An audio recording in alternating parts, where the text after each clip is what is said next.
우리 오늘 하나님 우리에게 주시는 말씀입니다. 요한복음 3장 22절에서 30절까지 말씀입니다. 요한복음 3장 22절에서 30절까지 말씀입니다.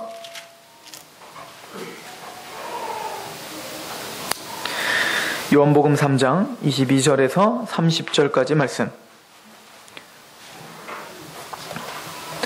우리 같이 한 목소리로 봉독할 때 하나님의 말씀으로 겸손히 받아들이며 봉독하시길 소망합니다. 22절입니다. 같이 읽습니다. 시작. 그 후에 예수께서 제자들과 유대 땅으로 가서 거기 함께 유하시며 세례를 베푸시더라. 요한도 살렘 가까운 에논에서 세례를 베푸니 물이 많음이라. 그러므로 사람들이 와서 세례를 받더라. 요한이 아직 옥에 갇히지 아니하였더라.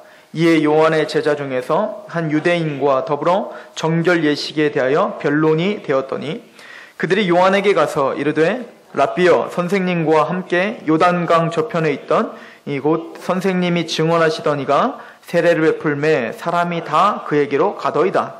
요한이 대답하여 이르되 만일 하늘에서 주신 바 아니면 사람이 아무것도 받을 수 없느니라. 내가 말한 바 나는 그리스도가 아니요 그의 앞에 보내심을 받은 자라고 한 것을 증언할 자는 너희니라. 신부를 취하는 자는 신랑이나 서서 신랑의 음성을 듣는 친구가 크게 기뻐하나니 나는 이러한 기쁨으로 충만하였노라. 그는 흥하여야 하겠고 나는 쇠하여야 하리라 하니라. 아멘.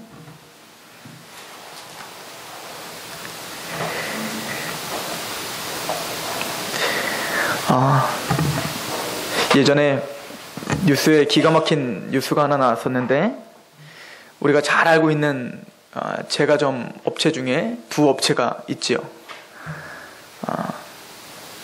근데 한 업체의 그 사장이 아들을 지켜서 그 상대편에 빵을 사다가 거기에다가 죽은 쥐를 넣어놓고 사진을 찍고 쥐가 나왔다. 그래가지고 알고 봤더니 그 경쟁 업체의 짓이었다. 전 그걸 보면서 좀 상식에 너무 어긋난 거예요. 그게 안 걸릴까? 아무래도 그게 너무한 거 아니에요? 어떻게 그 식빵에다가 쥐를 집어넣고 뭐 조그만 바퀴벌레를 집어넣든지 너무 상식에 어긋난, 아무리 생각해봐도 그렇게 할 수가 있을까? 좀 이성적인 판단력이 너무 없는 거 아닌가 이렇게 생각을 했는데 또 가만히 생각해 보니까 그럴 수도 있겠다라는 생각이 들어요. 왜냐면 제가 중학교 때 고등학교 때 제가 원래 축구를 별로 안 좋아하거든요. 그런데 축구를 하다 보면 친구들 중에 그냥 게임인데 이 축구에서 목숨을 거는 친구들이 꼭 몇 명 있어요. 이 경쟁심에 불타서 졌으면 그냥 끝내면 되는데 지면은 그냥 깔끔하게 쿨하게 그래 다음에 다시 하자 랄지, 요번엔 우리가 쏠게 뭐 이렇게 하든지, 아니면 정 내기 싫으면 너네가 이겼으니까 니네가 내 그냥 그렇게 하고 막 하든지. 근데 뭔가 경기에서 지면 삐지고 아예 우리를 쳐다도 안 보고 뭐 이러는 친구들도 있었단 말이에요. 즉 뭔가에 시기심이 생기고 경쟁심이 생기면 사람의 이성이 마비가 되는 것 같아요. 라이벌이라고 하는 단어가 있죠. 우리는 그걸 라이벌이라고 합니다. 근데 이 라이벌이라고 하는 단어가 리버라고 하는 강이라는 단어의 원어와 같은 곳에서 나왔대요. 즉 라이벌이라는 뜻은 같은 강가에 있다는 얘기예요. 즉 다른 강가면 상관이 없어요. 예를 들어서 연예인이 뭐 정치인과 자기를 비교하지는 않습니다. 제가 예전에 찝차를 타고 다녔어요. 뭐 그렇게 좋은 찝차는 아니지만 찝차를 타고 다녔는데 제 친구가 잘 사는 친구가 좋은 차를 하나 좋은 승용차를 딱 바꾸고 온 거예요. 그랬더니 한 친구가 너무 부러워하는 거예요. 너무 부러워해. 너무 부러워해서 막 자기 한 번만 타보자고 뭐 소리가 어땠다느니 뭐 이 기아 넣는 이 느낌이 어땠다느니 너무 부러워해서 근데 저는 하나도 안 부러웠어요. 왜냐면 어차피 그 차와 제 차는 차종이 달라서 비교 대상이 아니에요. 저는 찝차거든요. 얼마 전에 제가 처갓집에 갔는데 처갓집에 이제 가보니까 이제 그 식구들이 막 모이지 않습니까? 친척들이 모이는데, 굉장히 잘 사는 분이 계세요. 굉장히 잘 사는데, 그러다 보니까 이 치과 의사세요. 제일 잘 나가는 치과 의사신데, 그러니까 뭐 잘 나가죠. 근데 어떤 막 이야기를 할 때는 가만히 계시다가 이 딸이 아마 결혼을 얼마 후에 하나 보죠. 근데 그 자녀를 자랑하기 시작한 그 사윗감을 자랑하는데 의사인가 봐요. 근데 의사도 그냥 의사가 아니고 뭐 하여튼 대단한 의사인가 봐요. 이렇게 막 세계적으로도 활동할 수 있는 그런 실력을 갖춘 대단한 의사. 야, 그때부터 물꼬리 트기 시작하는데 얼마나 막 쏟아 부으시든지 정신이 없더라고요. 근데 다행히 저는 어차피 직종이 달라요, 저랑은. 저는 어차피 제가 만약에 다른 직종에 있었다면 계속 이 사위끼리의 어떤 그 경쟁심과 이 시기심이 대단했을 거라고요. 근데 어차피 저는 돈을 벌면 이상한 직종입니다, 저는. 그죠? 저는 돈이 많습니다. 뭐 돈 자랑하고 뭐 내가 뭐 권력이 많습니다. 뭐 이렇게 자랑하면 저는 이상한 직종이기 때문에 저는 어차피 그 경쟁 사회에서는 저 어차피 열애예요. 저를 거기 껴주지도 않습니다. 그러니까 마음이 편하다더라고요. 근데 이 경쟁이라는 것은 어떤 분야에 같이 몸을 담고 있을 때 엄청난 시기심과 이 경쟁심은 사람의 이성까지도 마비시킬 만큼 그 경쟁심에 불타서 살면 사람이 참 피곤해집니다. 물론 그런 경쟁 때문에 사람이 발전을 할 수 있겠지만 그것은 그렇게 좋은 성경적으로 볼 땐 그렇게 좋은 감정은 아닙니다. 오늘 세례 요한을 보시면 세례 요한은 물세례를 베풀었습니다. 그죠?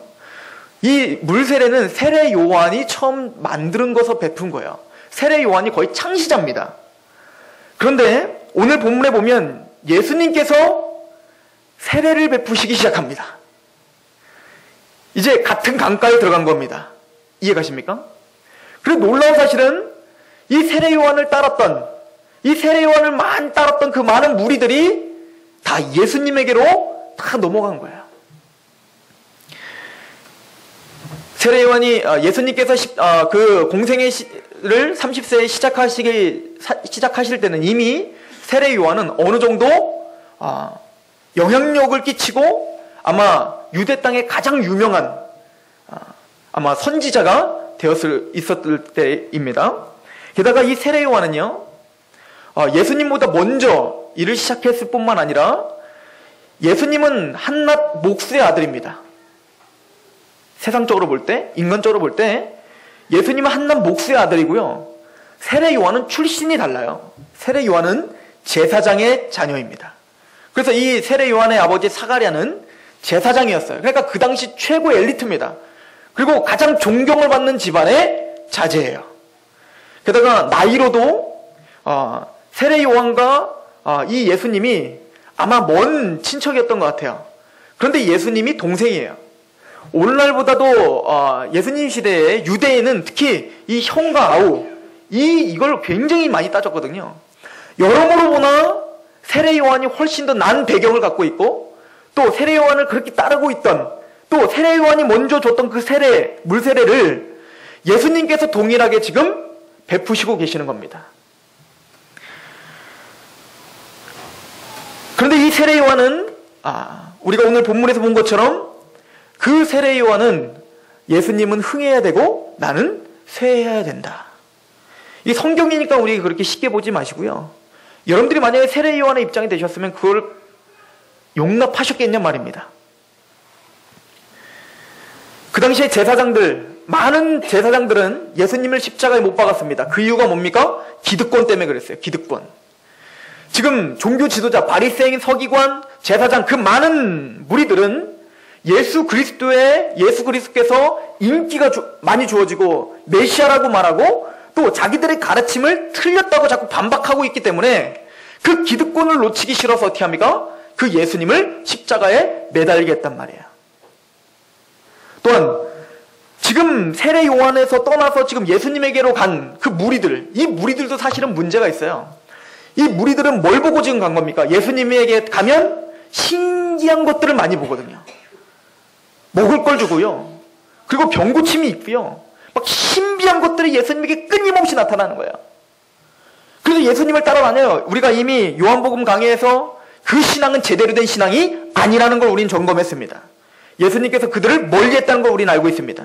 신비주의를 따르는 것이 아니에요. 신비주의 때문에 예수님을 따르는 신앙, 그 사람들은 다 예수님을 어떻게 했습니까? 배반했어요. 그들은 나중에 예수님 십자가에 못 박자라고 할 때 모두가 동조했던 사람들이 되어버렸습니다. 우리는 세례 요한의 편에 서 있었겠습니까? 아니면 대제사장과 그리고 이 무리들의 편에 우리가 서 있었겠습니까? 잘 모르시겠죠. 그럼 오늘날 우리가 예수님을 믿고 살아가면서 내 기득권과 내 인기와 사람이 나를 인정해 주는 것에 목말라 합니까? 아니면 예수님처럼 십자가를, 희생을, 예수님처럼 고난받는 것을 기뻐하십니까? 이렇게 따지고 들어가면 조금 우리의 갈 바를 보이게 돼요. 예수님을 믿을 때 뭔가 주어지고 뭔가 우리에게 육체적인 유익과 정서적인 유익과 신비한 것들이 따라다닐 때는 예수님을 쫓아다니다가 십자가를 짊어지자 고난을 해야 된다, 희생을 해야 된다라고 말하면 당장에도 예수님을 포기해버리는 이 시대에 많은 크리스천들은 과연 남의 문제입니까? 아니면 우리의 문제입니까? 또한 우리가 예수님을 따라 삽니다 라고 말하지만 사람에게 인정을 받지 못하면 당장이라도 모든 생각과 마음이 다 무너져버리는 그 제사장들의 반열과 같은 그런 나약한 마음이 있습니까? 아니면 그거나 저거나 나를 이끌어가는 것, 사람이 나를 인정해주지 않든 나를 비판하든 뭘 하든 상관없이 나는 단단한 뭔가를 가지고 지금 든든하게 예수님을 따르고 있습니까? 세례 요한이 가장 나은 점은 바로 복잡하게 살지 않았다는 거예요. 생각이 복잡하지 않았고 삶이 복잡하지 않았다는 거예요. 미국의 백화점 왕이라고 부르는 워너메이커라는 사람이 있습니다. 그 워너메이커는 대단히 성공을 했죠. 백화점이라는 개념을 처음 미국에 도입해서 대단히 갑부가 된 사람입니다. 그런데 믿음도 엄청 좋았던 사람이죠. 그런데 하루는 이 워너메이커가 이 백화점을 운영하는 것이 너무 기가 막힌 겁니다. 그래서 그 대통령이 워너메이커에게 최신부 장관을 좀 부탁을 했죠. 왜냐하면 기업을 운영하는 걸 보니까 이 나라를 운영할 수 있는 탁월한 능력이 있을 거라는 것을 알고, 그런데 이 워너메이커는 그것을 계속 고사합니다. 나는 못합니다 라고 했습니다. 왜 그랬죠? 유명한 예화지요. 자기가 섬기고 있는 그 교회의 주일학교 교사를 나는 내려놓을 수가 없어서, 왜냐면 백악관에 들어가게 되면 거리가 너무 멀은 거예요. 고향과 너무 멀어지기 때문에 자기는 최신부 장관을 할 수 없습니다라고 이야기한 겁니다. 그러니까 대통령은 이 워너메이커의 어떤 그 실력과 그리고 인격을 본 겁니다. 그리고는 약속을 해줬어요. 그럼 그 교회 학교 교사 때 이거 다 하게 해줄게요. 그래서 전용 비행기를 해줍니다. 그리고는 거리가 너무 머니까 어떻게 합니까? 매주 비행기를 타고 고향 교회에 가서 교회 학교 교사를 끝까지 마무리합니다. 그러더니 최신부 장관을 하고 있는데 기자가 와서 물었습니다. 아니 당신은 최신부 장관, 그 장관직보다도 그 교회 학교직이 더 좋단 말입니까? 이렇게 물어봤습니다. 그랬더니 이 워너메이커가 한 말은 이것입니다. 장관은 한 2, 3년 해야 되는 그냥 한두 번 하는 부업이고, 이 교사는 내가 평생 해야 될 나의 본업이고, 이 사람에게는 뭡니까? 이 사람의 삶은 지금 뭐가 인도하고 있는 겁니까? 사명이 인도하고 있는 거고, 뭔가 자기만의 소신이 그 삶을 인도하고 있는 거야. 사람들이 볼 때는 이게 커 보이고 이게 대단해 보이지만 이 사람한테는 그거는 한낱 종이장에 불과하고 한낱 명예에 불과하지, 자기에게 진짜 지금 중요한 것은 바로 한 명의 한 어린아이에게 복음을 가르치고 한 어린아이에게 말씀을 가르치는 것이 훨씬 더 값지다라고 하는 신앙적인 소신과 신앙적인 사명 가운데 불타서 살아가고 있는 거예요. 이런 사람들과 우리를 비교해보면 우리는 참, 목사인 저도 너무 부끄럽죠. 우리 얼마나 많이 세상에 영합하여 하나님의 일을, 하나님의 뜻을, 하나님의 그 말씀을 값어치 없는 것으로 얼마나 내평지치고 사는데, 그냥 똑같이 예수님을 믿더라도 너무 차이가 나도 너무 나는 거예요. 여러분들은 무엇에 이끌려서 사십니까? 여러분들은 예수님을 믿고 있는데 도대체 무엇에 이끌려서 여러분들의 삶과 여러분들의 선택의 기로에서 여러분들은 선택하며 사십니까? 세례 요한이 어떻게 겸손하게, 겸허하게 자기 어떤 이득과 경쟁심과 시기심을 다 이겨버리고 예수님을 택하고 예수님 앞에 예수님에게 영광이 돌리게 했을까요? 오늘 본문에는 첫 번째는 바로 하나님의 뜻으로 받아들였기 때문에 그렇습니다. 우리 27절을 한번 보십시오. 요한이 대답하여 이르되 만일 하늘에서 주신 바 아니면 사람이 아무것도 받을 수 없느니라. 이 세례 요한이 예수님에게 시기심과 경쟁심을 갖고 있지 않았던 이유는 딱 하나입니다. 하나님의 뜻을 명확하게 알았기 때문에 그래요. 하나님은 자신에게 예수님의 길을 예비케 하고 예수님을 소개하는 역할만 자기에게 맡겼지 절대 그들이 나의 사람이 아니라는 것을, 하나님의 뜻이 아니라는 것을 명확하게 알았기 때문에 그는 그 하나님의 뜻에 무릎을 꿇고 순종했던 것입니다. 즉 우리가 세례 요한의 그 기쁨을 누리기 위해서는 첫 번째 하나님의 뜻을 알고 그 뜻에 하나님의 뜻이라면, 하나님의 말씀이라면 그냥 그 자리에서 무릎 꿇을 수 있는 그런 신앙이 우리에게 필요함을 성경은 이야기해주고 있는 거야. 그렇지 않다면 우리는 그 당시에 제사장과 여러 무리들과 다를 바가 없는 사람들일 것입니다.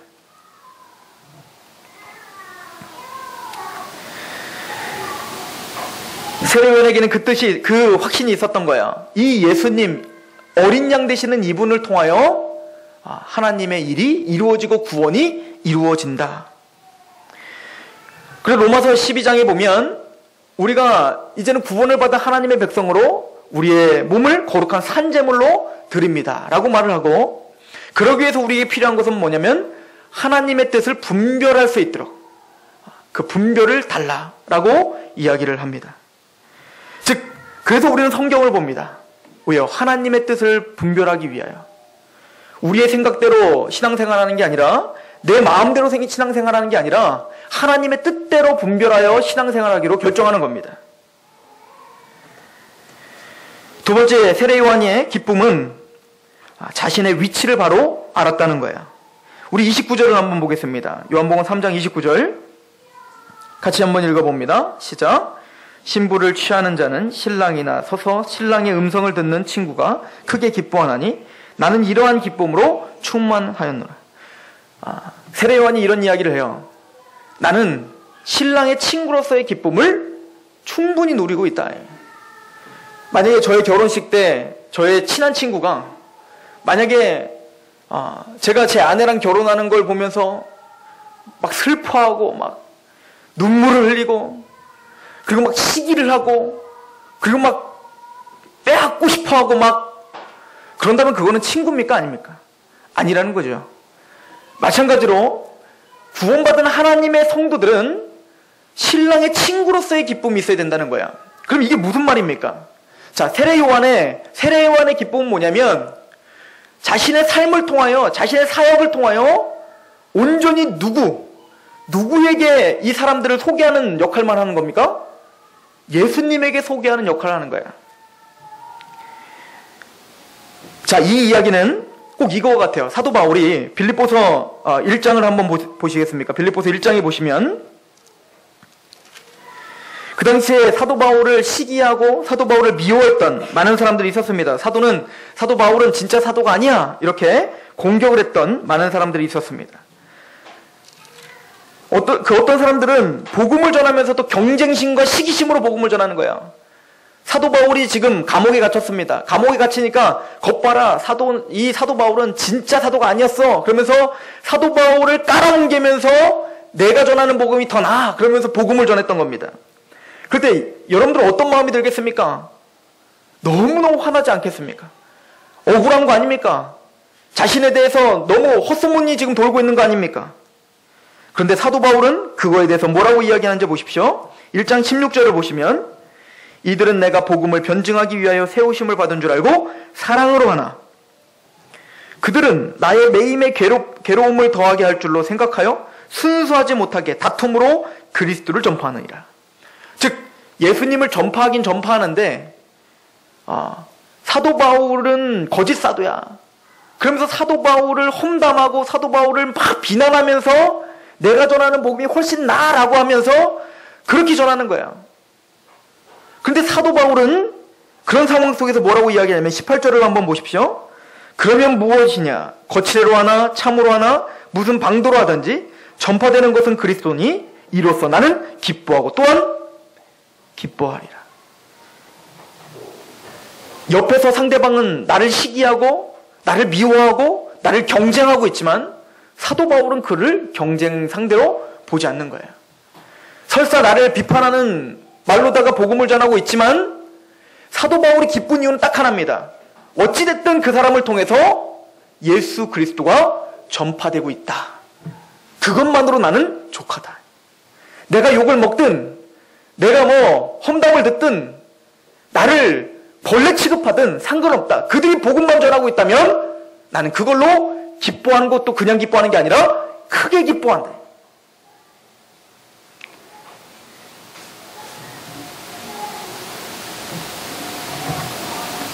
사도 바울이 이런 이야기를 합니다. 내가 미쳐도 주를 위하여 미쳤고 내가 온전하여도 너희를 위하여 온전하였다. 즉 사도 바울의 그 머릿속에는 십자가, 복음, 나를 통해서 이 사람들이 유익을 받아야 돼. 나를 통해서 이 사람들이 복음을 들어야 돼. 이 사람들이 나를 통해서 구원을 받아야 돼. 그래서 이 마음에는 십자가 외에는 알지 않기로 작정했어요. 사도 바울은.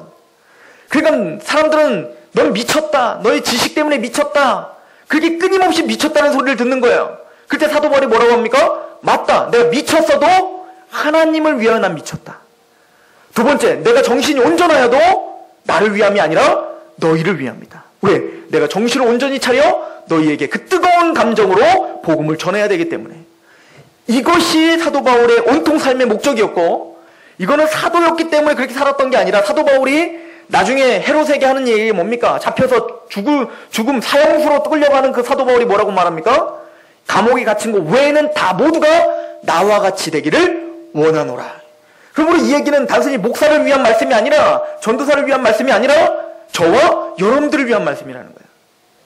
여기 앉으신 저와 여러분들이 모두가 다 사도 바울처럼 십자가에 미치고 복음에 미치고 누구를 만나든 무슨 이야기를 듣든 우리가 지금 지향해야 되는 것은 그가 만약에 복음을 전하고 있다면 나를 통해서 이 사람이 예수님만 믿을 수만 있다면 나는 기뻐한다라고 하는 그 삶의 사명감이 우리에게 있어야 된다는 겁니다. 세례 요한의 삶이 그거였다는 거예요. 나를 통하여 예수님만 드러날 수 있다면 내가 누릴 수 있었던 모든 기득권, 내가 누릴 수 있었던 모든 인기, 내가 누릴 수 있었던 모든 평강, 이 모든 것들이 앗아간다 할지라도 그것은 나의 사명이요 하나님의 뜻이다. 이렇게 마음을 굳혔던 거예요. 즉 세례 요한은 우선순위를 바로 알고 있었던 사람인 것입니다. 자신의 삶의 목적이 무엇인지 분명히 알았던 사람이라는 거예요. 그렇다면 이 세례 요한과 이 사도 바울의 붙잡힘 받았던 그 사명, 그 목적 의식이 무엇일까요? 어떤 목적에 붙잡힌 바 되었기에 이렇게 세상이 감당치도 못하는 그 놀라운 힘이 나타날까요?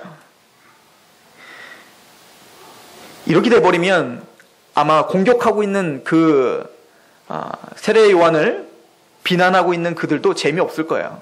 지금 반응이 와야 계속 약 올리고 계속 막 핍박할 텐데 기뻐하는 거예요. 그럴수록. 그래, 너희들이 비판해라. 그럼 그럴수록 하나님의 영광이 드러난다. 그래, 너희는 비판해라. 그래도 난 너를 위해서 기도하겠다. 선으로 악을 이기겠다. 이게 사명자의 모습이라는 것입니다. 그렇다면 어떤 사명에 붙들림 바 되었습니까? 우리 사도 바울부터 보고 세례 요한을 생각해 보길 소망합니다. 우리 고린도전서 10장을 한번 보십시오. 사도 바울이 무엇에 붙들린 바 되었습니까? 고린도전서 10장 31절입니다.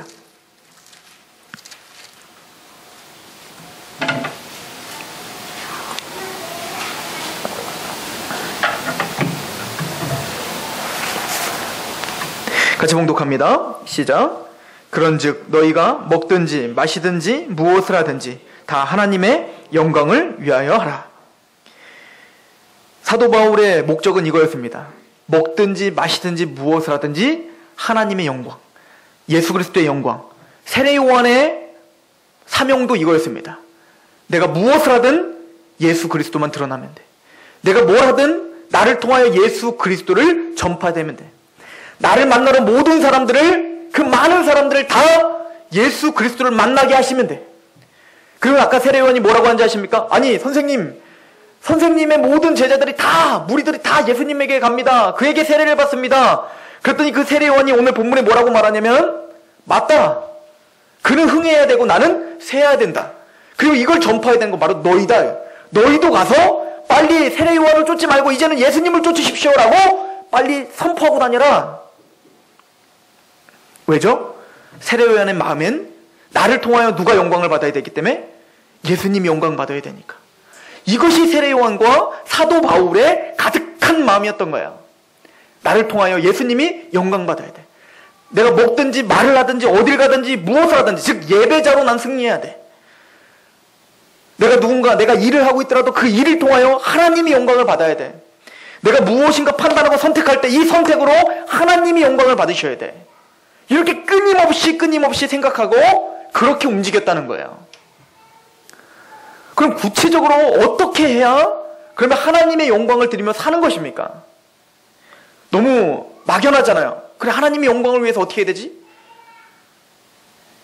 그래서 사도 바울은 그 구체적인 방법을 이렇게 이야기를 합니다. 33절, 고린도전서 10장 33절을 한번 읽어보십시오. 시작. 나와 같이 모든 일에 모든 사람을 기쁘게 하여 자신의 유익을 구하지 아니하고 많은 사람의 유익을 구하여 그들로 구원을 받게 하라. 나를 통해서 예수 그리스도가 영광을 받으셔야 되는데, 나를 통해서 하나님만 영광 받으셔야 되는데, 그러기 위해선 내가 오늘 만난 이 사람은 하나님의 뜻 가운데 나에게 붙여준 사람이라고 믿는 거예요. 아까 세례 요한이 이 많은 무리들이 예수님에게 가는 것이 하나님의 뜻이라고 믿었던 것처럼, 나에게 만나는 어떤 한 사람, 그냥 스쳐가는 그 사람일지라도 그 모든 무리들은 다 하나님께서 나에게 붙여주신 사람이라고 믿어야 되는 거예요. 그리고는 그들이 나를 통하여 구원을 받아야 된다라고 생각해야 된다는 거예요. 그렇기 때문에 어떻게 될까요? 나의 유익을 구하지 않고 그들의 유익을 구하며 살아야 된다는 거예요. 그들을 기쁘게 하며 살아야 된다는 거예요. 그러다 보면 우리에게는 뭐가 생깁니까? 억울한 일이 생깁니다. 그러다 보면 우리에게 자존심이 상하게 될 수도 있습니다. 단순히 구원받지 않은 세상 사람들을 향한 태도일 뿐만 아니라 교회 안에 우리 성도들이 나를 통하여 유익을 받고 나를 통하여 성장을 할 수 있다면 내가 십자가를 지겠다는 마음이 있어야 된다는 거예요. 그래서 이걸 빌립보서에 사도 바울이 나는 이래나 저래나 나는 기쁘다, 복음만 전하니까, 복음이 전파되니까, 그 얘기를 하면서 빌립보서에 뭐라고 이야기합니까? 다 예수 그리스도의 마음을 품으라. 그건 뭐죠? 겸손입니다. 예수님이 십자가를 지신 것처럼 가장 높으신 하나님이 십자가를 지시고 우리를 구원하시기 위해 자기 목숨을 내오는 것처럼 너희도 죽어라. 너의 승질을 죽여라. 너의 생각을 죽여라. 너의 마음을 죽여라. 즉 너의 십자가를 지고 나를 따르라. 왜요? 그들이 나를 통하여 구원받고 나를 통하여 유익을 받아야 되니까. 이렇게 될 때 구체적인 삶의 태도가 보이게 될 것입니다. 그리고 이것을 하나님의 영광을 위해서 사는 삶이라고 성경은 이야기하고 있는 거예요.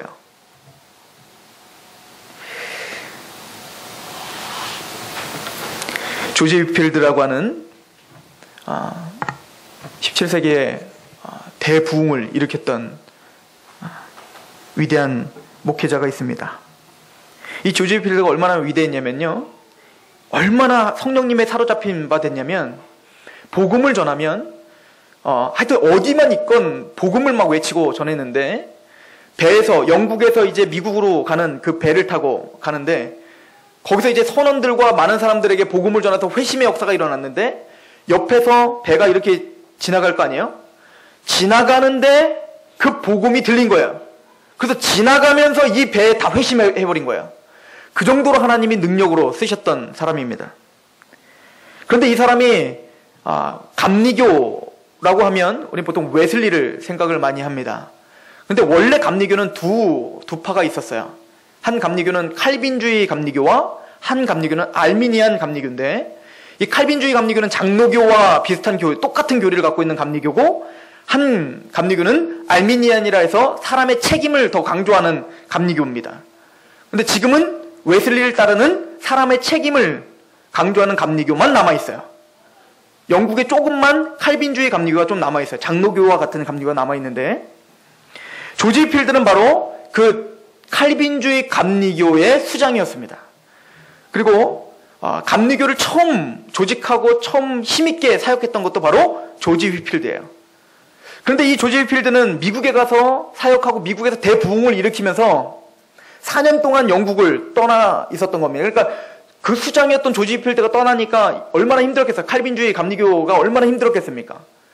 그 4년 동안 웨슬리는 알미니안 감리교는 엄청난 부흥을 이룩합니다. 그리고 4년 만에 휘필드가 영국에 왔어요. 그런데 보니까 교리가 우선 다르니까 이 두 감리교 사이에 싸움이 일어난 거예요. 싸움. 뭔가 알게 모르게 계속 경쟁이 붙은 겁니다. 그러니까 지금 수장이 없어서 간간히 4년 동안 힘들게 읽어왔던 이 칼빈주의 감리교를 지금 웨슬리가 이 조지 휘필드가 왔으니까 어떤 마음이 들까요? 이제 빨리 우리도 조직을 더 정비하고 그렇게 합시다, 이렇게 얘기한 겁니다. 근데 조지 휘필드가 가만히 보니까 이대로 내비두면 감리교가 철저히 분열될 것 같은 거예요. 그래서 조지 휘필드는 단호하게 이렇게 결정을 합니다. 나는 수장을 내려놓겠습니다. 아니, 그럼 당신의 조직은 다 와야 됩니다. 그래도 나는 이 조직을 나는 내려놓겠습니다. 당신들은 웨슬리와 합류하십시오. 이게 무슨 말입니까? 그렇게 되면 조지 휘필드 당신의 명성은 땅에 떨어지게 될 것입니다. 아무도 영국 바닥에 당신의 이름을 아는 사람은 없을 겁니다. 그리고 앞으로 이 감리교 후대 사람들은 당신을 알 수도 없을 것입니다. 당신의 이름조차 후대 사람들은 기억하지 않을 것입니다. 근데 조지 휘필드가 한 이야기입니다. 휘필드라는 이름은 사라지게 하고 예수 그리스도께서 영광을 받으시게 하라. 나의 이름은 사라지게 하라. 오직 예수님만 영광받게 하라. 이것이 바로 세례 요한의 태도였습니다. 때로는 우리가 살아가는 동안에 복음을 전파하기 위해서 우리가 짊어져야 될, 또 이렇게 살기 위해선 우리가 담당해야 될 그 억울한 점들이 너무 많다는 거야. 하나하나 다 대꾸해야 돼. 대꾸해야 속이 시원할 만한 그런 여러 가지 일들도 우리에게 있을 수 있습니다. 그러나 그의 영혼을 생각하여 우리는 십자가를 집니다. 나를 통하여 하나님을 만나고 예수 그리스도를 만나고 나를 통하여 선한 영향력을 끼칠 수 있다면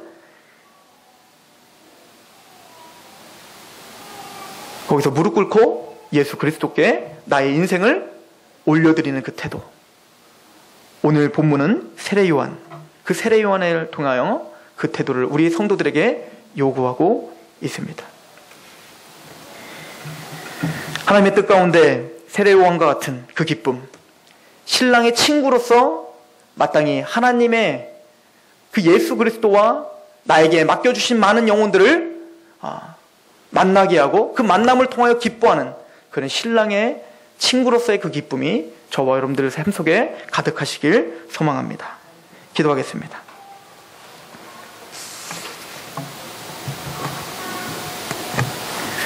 하나님, 경쟁심과 그 시기심이 가득할 때 가인이 아벨을 죽였고 사울은 미쳐서 그 선한 왕 다윗을 죽이려고 한 것을 우리는 알고 있습니다. 아버지여, 우리의 감정을 주여 붙잡아 주시옵소서. 우리의 생각들을 붙잡아 주시옵소서. 우리의 한마디를 통하여, 우리의 삶을 통하여 우리의 행동을 통하여 예수 그리스도를 만났다라고 하는 그런 고백들이 아버지여 넘치고 풍성하게 있게 하여 주시옵소서.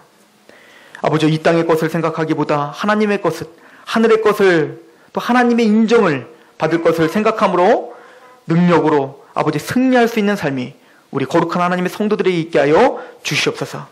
먹든지 마시든지 무엇을 하든지 하나님의 영광을 위하여 살고자 몸부림치는 거룩한 하나님의 성도들을 하나님께 위탁하오며 예수 그리스도의 이름으로 감사하며 기도하옵나이다.